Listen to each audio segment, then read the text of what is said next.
Hola de nuevo, les saluda el licenciado Amaury Salazar Hernández en una clase más de la unidad de aprendizaje Procedimientos Administrativos Especiales. Una unidad de aprendizaje que se imparte en la licenciatura en Derecho de la Unidad Académica Multidisciplinaria Campus Calpulalpan de la Universidad Autónoma de Tlaxcala. En esta cuarta clase analizaremos los temas 2.7 al 2.11 de la segunda unidad, Ley del Procedimiento Administrativo del Estado de Tlaxcala y sus municipios. Con este video cerramos la unidad 2 y es hasta aquí donde llegará la próxima evaluación.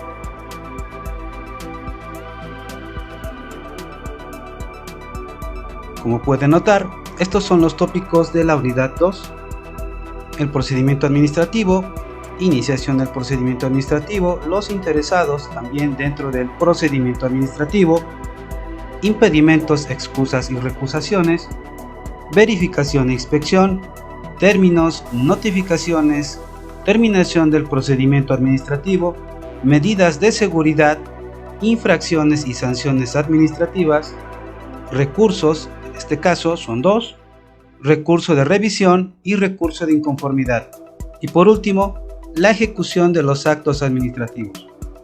Como pueden notar, la Ley del Procedimiento Administrativo del Estado de Tlaxcala y sus municipios tiene un mayor contenido que su contraparte federal.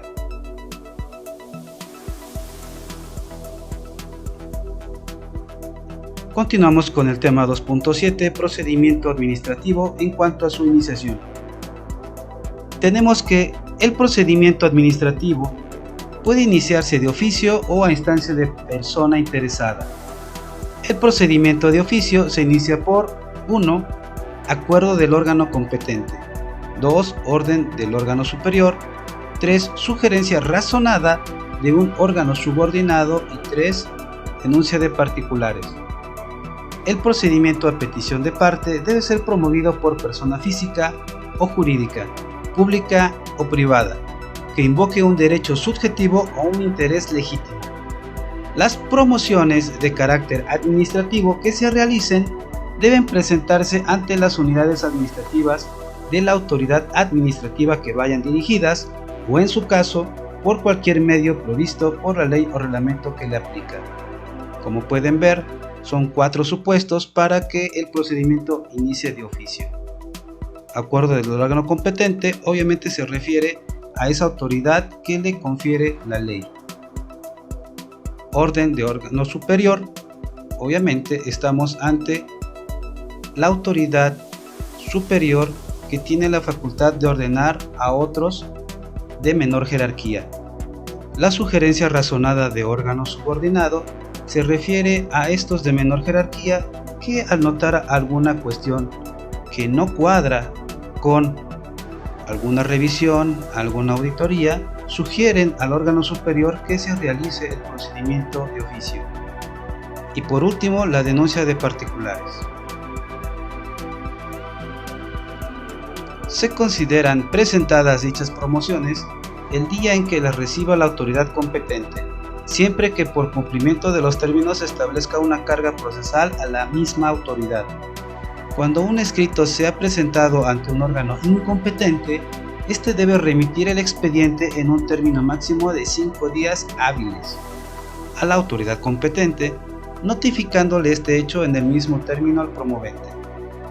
Las autoridades administrativas ante las cuales se sustancien procedimientos administrativos establecerán un sistema de identificación de los expedientes que comprenda, entre otros datos, los relativos al número progresivo, al año y la clave de la materia que corresponda. Constarán en un registro que resguardará la autoridad para el adecuado control de los asuntos. Solo podrá expedir constancias o certificaciones de hechos que obren acreditados en expedientes o en archivos creados con anterioridad. Toda documental expedida fuera de estos requisitos estará afectada de nulidad absoluta, un tema que ya vimos hace poco. Tema 2.7.2, los interesados en el procedimiento administrativo. Tenemos que se consideran interesados en el procedimiento administrativo quienes promuevan como titulares de derechos o intereses legítimos, o aquellos cuyos intereses legítimos puedan resultarles directamente afectados por la decisión que en el mismo se adopte. Los interesados en el procedimiento pueden actuar por medio de representante. Se deben entender con las actuaciones administrativas, cuando sí lo solicite el interesado. Obviamente estamos hablando del papel de los abogados.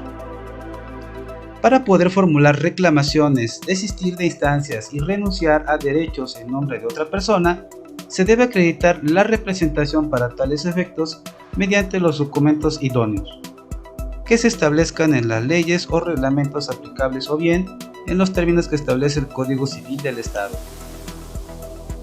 Si durante la tramitación de un procedimiento se advierte la existencia de un tercero, un rasgo muy particular del derecho administrativo, cuyo interés jurídico directo puede afectarse y que hasta ese momento no haya comparecido, se le notificará la tramitación del mismo para que alegue lo que en su derecho corresponde. Si tenemos conocimiento de este tercero, debemos de identificarlo e involucrarlo en el asunto. Tema 2.7.3 Impedimentos, excusas y recusaciones. Este tema es muy parecido, si no es que casi idéntico, a su contraparte federal, por lo que encontraremos muchas características en esta ley estatal que ya hemos visto en la primera unidad. Todo servidor público está impedido para intervenir o conocer de un procedimiento administrativo al encontrarse en cualquiera de los siguientes supuestos. Tenemos que en el estado de Tlaxcala existen 9 supuestos. 1. Si tiene un interés directo en el asunto de que se trate. 2. Si es administrador o accionista de la persona jurídica interesada en el procedimiento administrativo. 3. Si tiene un litigio de cualquier naturaleza con o contra él o los interesados. 4. Si tiene interés de su cónyuge, parientes, consanguíneos en línea recta, sin limitación de grados, los colaterales dentro del cuarto grado o los afines dentro del segundo grado. Si tuviera parentesco de consanguinidad dentro del cuarto grado o de afinidad dentro del segundo grado, con cualquiera de los interesados, con los administradores, los accionistas de las sociedades o personas jurídicas interesadas, o con los asesores, representantes o personas autorizadas que intervengan en el procedimiento. 6. Si tiene amistad o enemistad manifiesta con alguna de las personas mencionadas en la versión anterior. 7. Si interviene como perito o como testigo en el procedimiento administrativo. 8. Si es tutor, curador o representante legal de alguno de los interesados, no han transcurrido 3 años de haber ejercido dicho encargo. Y 9. Por cualquier otra causa prevista en los ordenamientos jurídicos aplicables. A esta fracción, a este tipo de fracciones las identificamos como las viejas confiables, porque si al legislador se le escapa algún supuesto, con tratan de subsanarlo. El servidor público que se encuentre en alguno de los supuestos que ya señalamos debe excusarse de intervenir en el procedimiento y comunicarlo a su superior jerárquico, remitiéndole el expediente, y este último resolverá lo conducente dentro de los 3 días hábiles siguientes. Este supuesto opera siempre y cuando el servidor público goce de una ética excepcional, porque él mismo reconoce el supuesto y él mismo se excusa de conocerlo. Cuando el superior jerárquico tenga conocimiento de que alguno de sus subalternos se encuentra en cualquiera de los supuestos ya referidos, debe ordenar que éste se abstenga de intervenir en el procedimiento. Puede darse el caso que el servidor público hace caso omiso cuando conoce de los supuestos, pero el superior jerárquico sí lo identifica y por lo mismo le ordena que se abstenga. El interesado puede promover la recusación en cualquier etapa del procedimiento administrativo hasta antes de que se dicte resolución. La recusación, como nosotros sabemos, es el supuesto en donde el particular o el interesado se ha dado cuenta que el servidor público que está conociendo del procedimiento administrativo se encuentra impedido por las causas que ya analizamos y por lo tanto pide que éste se abstenga de conocer, pero la palabra correcta que se utiliza es recusación. La recusación se promoverá conforme a las siguientes disposiciones. Y obviamente aquí nos dan una serie de pasos a seguir, que básicamente es un mini procedimiento que se debe seguir para nosotros pedir la recusación del servidor público. Obviamente, aquí se menciona un escrito, debemos expresar las causas en las cuales nosotros fundamos el impedimento, van a admitir toda clase de pruebas salvo la confesional, aquí van a notificar al servidor público, se va a llevar a cabo una audiencia y el superior jerárquico resuelve el término de la audiencia. Tema 2.7.4 Verificación e inspección. Un tema muy importante que nos llevará al próximo tema en cuanto a unidades del curso. Las autoridades competentes del estado de Tlaxcala y sus municipios pueden verificar e inspeccionar, verificar e inspeccionar el cumplimiento de las disposiciones legales y reglamentarias de carácter local. Son objeto de la verificación e inspección los documentos, los bienes, obviamente bienes muebles e inmuebles, y los lugares o establecimientos donde se desarrollen actividades o presten servicios siempre que dichas diligencias estén reguladas por una ley o reglamento de carácter administrativo. Normalmente son los reglamentos que utilizan las autoridades que llevan a cabo la verificación o la inspección. La verificación puede hacerse de igual forma por la autoridad o personas físicas o jurídicas debidamente autorizadas. Cuando las verificaciones tengan por objeto la constatación de hechos, situaciones o circunstancias científicas o técnicas que requieran de opiniones emitidas por peritos en la materia específica, siempre que la ley o reglamento aplicable lo establezca. La verificación se realizará conforme a las disposiciones siguientes y tenemos una serie de pasos que nosotros debemos identificar. Para hacer esto más ágil solamente mencionaremos los rasgos más importantes. Tenemos que el verificador debe presentarse e identificarse ante las personas titulares de los predios, fincas, instalaciones o bienes muebles objeto de verificación, también ante sus representantes. Lo deben hacer con documento idóneo vigente y con fotografía al cual acredite para realizar la verificación. Obviamente es la identificación de quienes la van a llevar a cabo. También durante el desarrollo de la verificación el particular tiene en todo momento el derecho de manifestar lo que su derecho convenga. También en ese momento puede aportar las pruebas pertinentes para que se reconozcan dentro del mismo procedimiento de verificación. El resultado de esta verificación se debe hacer constar en una acta circunstanciada. Siempre se debe hacer mediante este documento. Aquí vamos a relatar todos los hechos que puedan suceder o irregularidades que podamos encontrar, también describiendo documentos y cuestiones que el particular desea entregar. En la misma acta también se podrá invitar o solicitar al particular para que advierta los hechos que subsanen las irregularidades. ¿Qué quiere decir esto? Que si se encuentran algunas irregularidades, si se pueden subsanar en el momento, pues también es válido. Cuando en la verificación participe una autoridad competente y se adviertan hechos que generen condiciones graves de riesgo, podrán determinar en el mismo acto la medida de seguridad que corresponda. Es decir, este tema lo vamos a ver más adelante, pero de entrada podemos decir que la medida de seguridad es una herramienta de los verificadores o inspectores para detener un procedimiento, alguna cuestión que se esté llevando a cabo y que sea verificada, pero que ponga en riesgo o en peligro a las demás personas. En ningún caso debe imponerse sanción alguna en la misma visita de verificación. ¿Por qué no se debe de imponer la sanción? Porque solamente están facultados para imponer medidas de seguridad. La sanción será posterior cuando se emita una resolución después de haber analizado el contenido del acta administrativa, en este caso una acta circunstanciada, y emitir una opinión que tiene efectos de resolución. Tenemos que si del resultado de la verificación se advierten irregularidades, el responsable del acta circunstanciada o dictamen lo presentará a la autoridad competente, quien realizará las acciones previstas por la ley o reglamentos aplicables.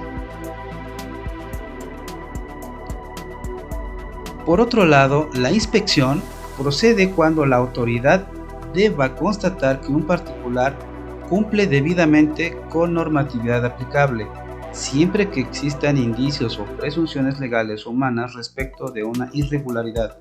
Estamos hablando de una sospecha, derivada de un dictamen de verificación o por cualquier otra circunstancia, lo cual se asentará en la orden de inspección. Obviamente la sospecha se convierte en un dictamen que ya encuentra sus bases con pruebas.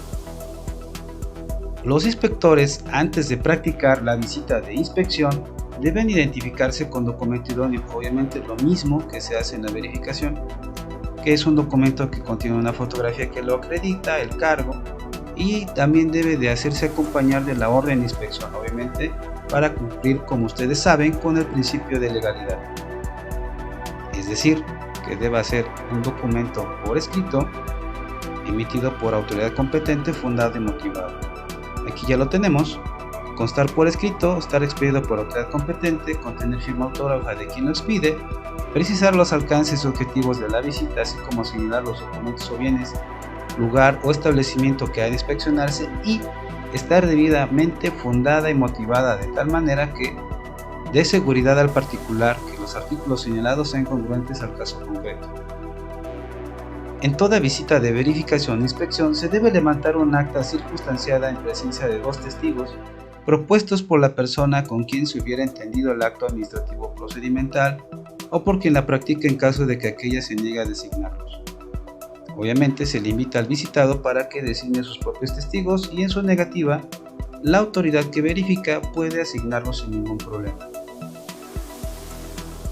En las actas de verificación e inspección debe constatar: 1. El nombre, denominación o razón social del visitado, hora, día, mes y año en que se inicia y concluye la diligencia, calle, número, población o colonia, municipio y código postal en donde se encuentra ubicado el lugar en que se practica la visita, número telefónico u otra forma de comunicación disponibles. En su caso, el número y fecha del oficio de comisión que motivó la diligencia, datos generales de la persona con quien se entiende la diligencia y la mención del documento con el que se identifica, nombre y firma de las personas que fungieron como testigos, también deben ser identificados, datos relativos a la actuación, donde incluyen el fundamento legal en que se basa la verificación e inspección. También debe contener la declaración del visitado, si desea hacerlo, y si no, también se puede hacer el documento sin problema. En el caso de inspecciones, asentar en forma clara y precisa que la orden de inspección consta por escrito, expedida por autoridad competente, que también contiene la firma autógrafa de quien expide, y también se precisa el alcance y objetivos de la visita, los objetos a inspeccionar y de también especificar que encuentra su fundamento y su motivación. También debe tener el nombre y firma de quienes intervienen en la diligencia. Deben incluir verificadores o inspectores, los testigos de asistencia y otras autoridades que también se hayan dado lugar. Si se niega a firmar el visitado, su representante legal o la persona con quien se entendió la inspección o la verificación, tal situación no afecta la validez del acta, debiendo el inspector asentar la razón relativa. 2.7.5 Términos. Las actuaciones y diligencias se deben practicar únicamente en días y horas hábiles, salvo las visitas de verificación, ojo, que pueden practicarse en cualquier tiempo, siempre que se habiliten tales días y horas. Aquí tenemos que se consideran días inhábiles y tenemos un listado de días, incluyendo sábados y domingos o fines de semana, pero que tienen un gran parecido con su contraparte federal, por lo que ya entendemos a qué fechas conmemorativas se refieren. Las diligencias o actuaciones del procedimiento administrativo se efectúan conforme a los horarios que cada dependencia o entidad de la administración pública previamente establezca. Una diligencia iniciada en horas hábiles puede concluirse en horas inhábiles sin afectar su validez siempre y cuando sea continua. Los términos se contarán por días hábiles, salvo disposición en contrario. Estos transcurren a partir del día hábil siguiente a aquel en que surta sus efectos las notificaciones respectivas y son improrrogables. Los términos establecidos por periodo se computan todos los días, Cuando se fijen por mes o por año, se entiende que el término concluye en el mismo número de días del mes o año del calendario que correspondan, respectivamente. Cuando no exista el mismo número de días en el mes de calendario correspondiente, el término será el primer día hábil del siguiente mes de calendario. Tenemos que la autoridad puede, de oficio o a petición de parte interesada, habilitar los días y horas inhábiles en caso de urgencia o de existir causa justificada, o cuando la persona con quien se vaya a practicar la diligencia realiza actividades objeto de investigación en tales horas. Tema 2.7.6 Notificaciones. Cualquier acto o resolución deberán ser notificadas cuando afecten intereses de los particulares. Cuando las leyes no señalen término para la práctica de las notificaciones, citaciones, emplazamientos, requerimientos, visitas de inspección administrativa, se harán en 3 días hábiles.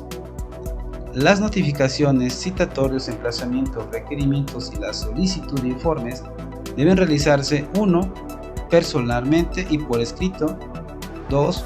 por correo certificado, 3. por edictos y 4. por cédulas, y también una última que es por listas.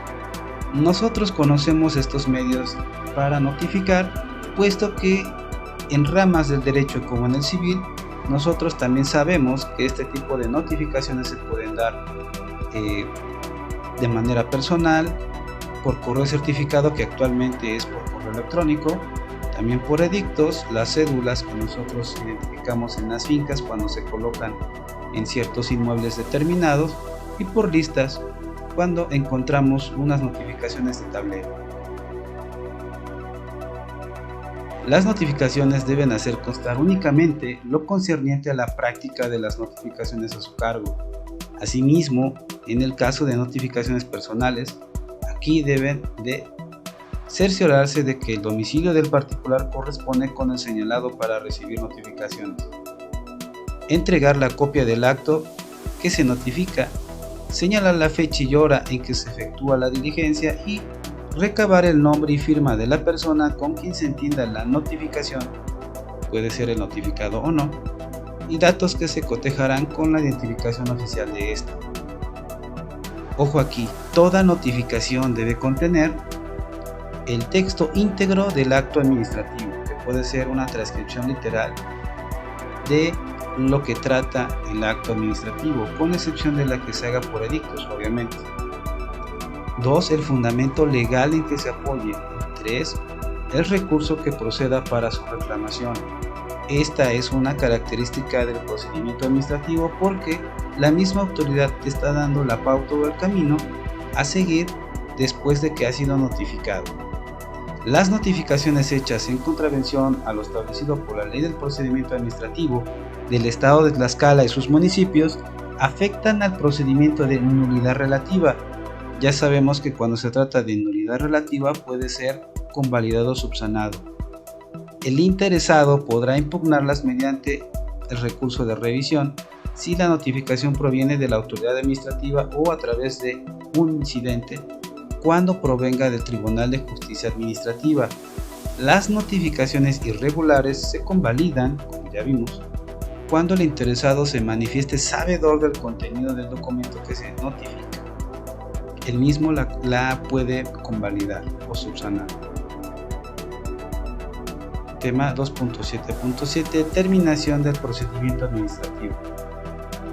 Pone fin al procedimiento administrativo 1. La resolución expresa que emita la autoridad administrativa. 2. La renuncia expresa del particular.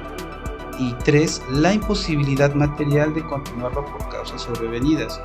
Como ya lo mencionamos, una causa sobrevenida puede ser la muerte del interesado.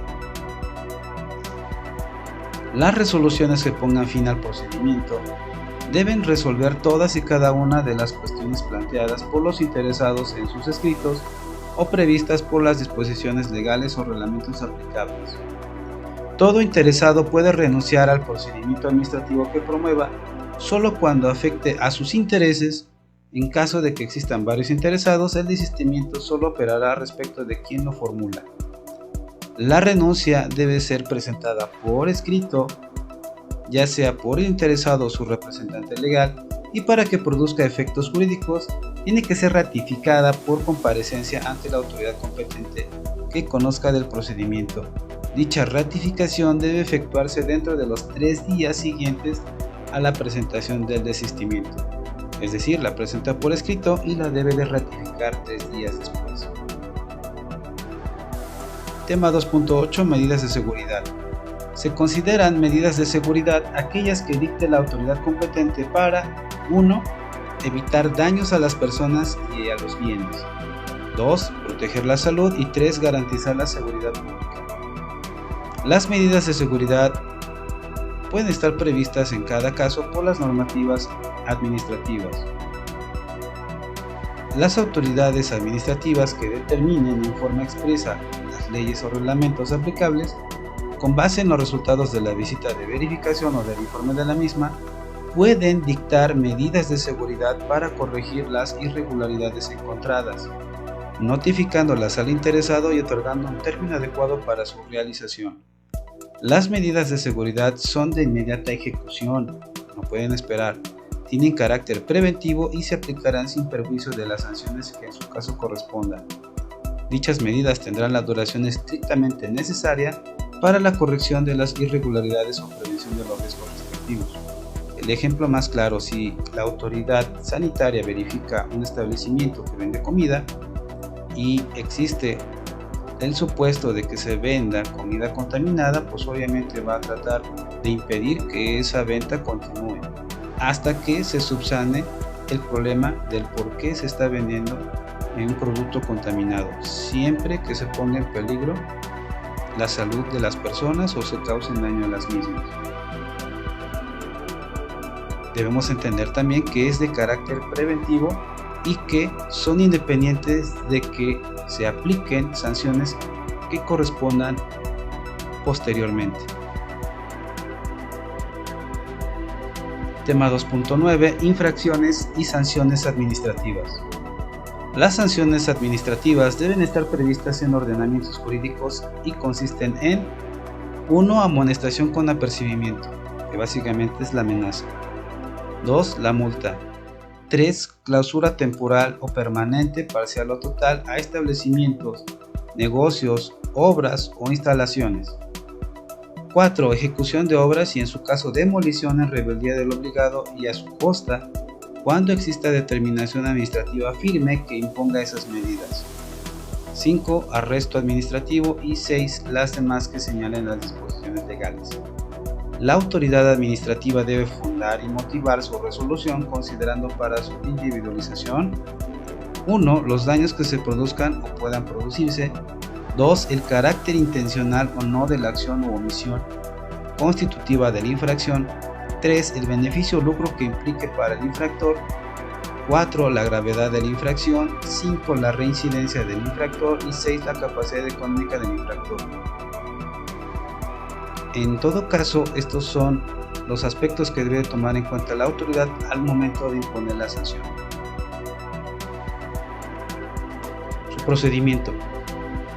Una vez oído al infractor y deshogadas las pruebas admitidas dentro de los 10 días hábiles siguientes, la autoridad dictará por escrito la resolución que proceda.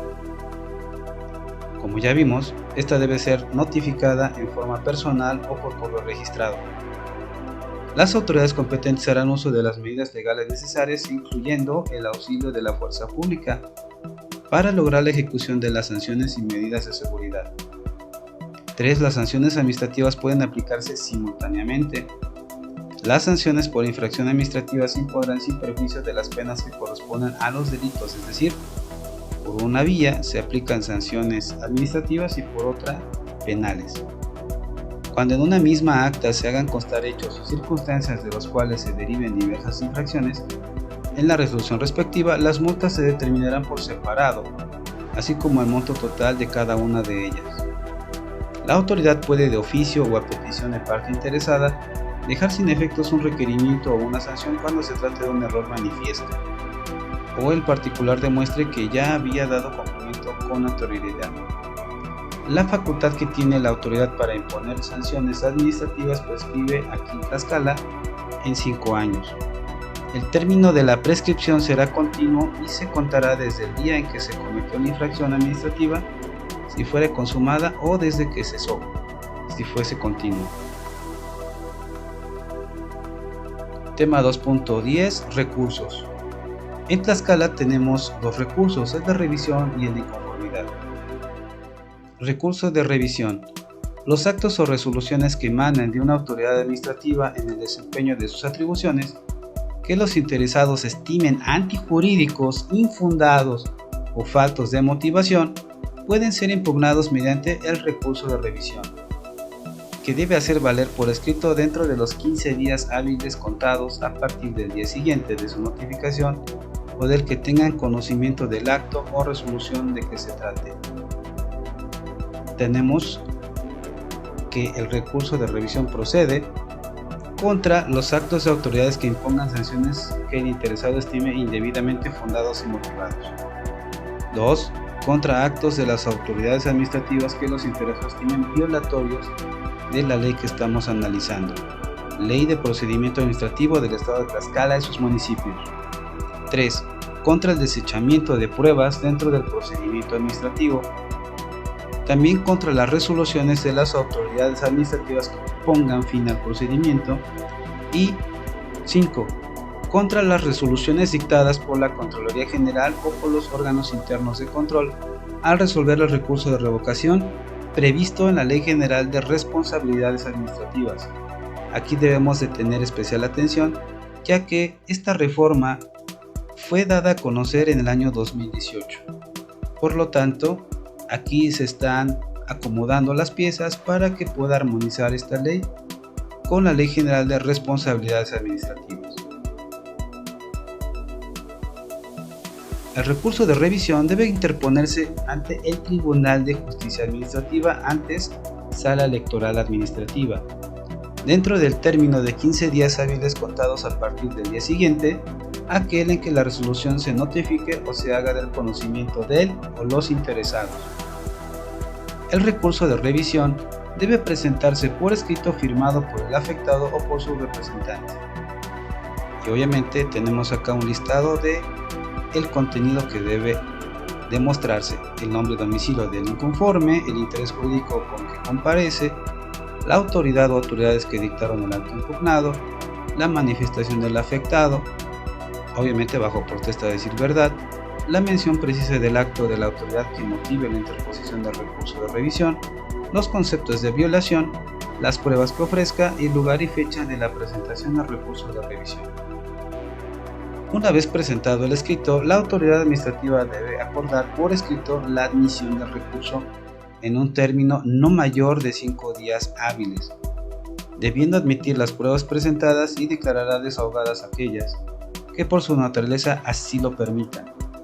En contra de la resolución que resuelve el recurso de revisión interpuesto ante el Tribunal de Justicia Administrativa, no habrá recurso ordinario alguno. También tenemos el recurso de inconformidad. El recurso de inconformidad procede contra multas impuestas por las autoridades administrativas y tiene como objeto confirmar o modificar el monto de la multa. Será optativo para el particular agotar el recurso de inconformidad o promover el juicio de nulidad ante el Tribunal de Justicia Administrativa.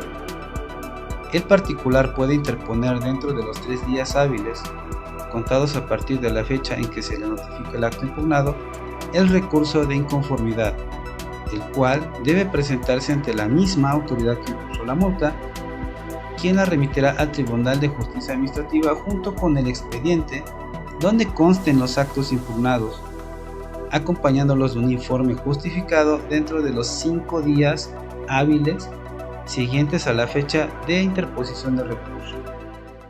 El recurso de inconformidad se interpone por escrito y firmado por el afectado o por su representante legal. La interposición del recurso suspende el cobro de la multa impugnada cuando lo solicite el interesado y no cause perjuicio al interés general. El recurso debe admitirse al momento de su presentación, debiendo la autoridad señalar día y hora para la celebración de la audiencia, misma que debe desahogarse dentro de los 5 días hábiles siguientes a su admisión. El Tribunal de Justicia Administrativa tiene un término de 5 días hábiles a partir de la celebración de la audiencia para dictar la resolución que corresponda, misma que debe ser notificada personalmente al interesado. Contra esta resolución no procederá tampoco recurso alguno. Por último tenemos el tema 2.11, ejecución de los actos administrativos. Los actos y acuerdos de las autoridades y del Tribunal de Justicia Administrativa son inmediatamente ejecutivos, salvo lo previsto para el caso de la interposición de un recurso que suspenda la ejecución de un acto. Las autoridades administrativas, a través de sus órganos competentes, pueden proceder a la ejecución coactiva, o sea, de la fuerza, de los actos administrativos previo apercibimiento, es decir, primero te avisan y si no existe el efecto positivo de cumplimiento, bueno, pues los ejecutan a la fuerza. La ejecución forzosa por la administración se efectúa por los siguientes medios. 1. El embargo. 2. Ejecución subsidiaria. Aquí entendemos por ejecución subsidiaria al procedimiento de ejecución forzosa que consiste en la realización efectiva y material de la actividad, obra o trabajo a que esté obligado el interesado y que es llevado a cabo por la propia administración ejecutante, ya sea directa o a través de algún medio instrumental legalmente autorizado, es decir, que si no lo quiere hacer el interesado, será la misma administración pública la que lo lleve a cabo. Y 3. La multa.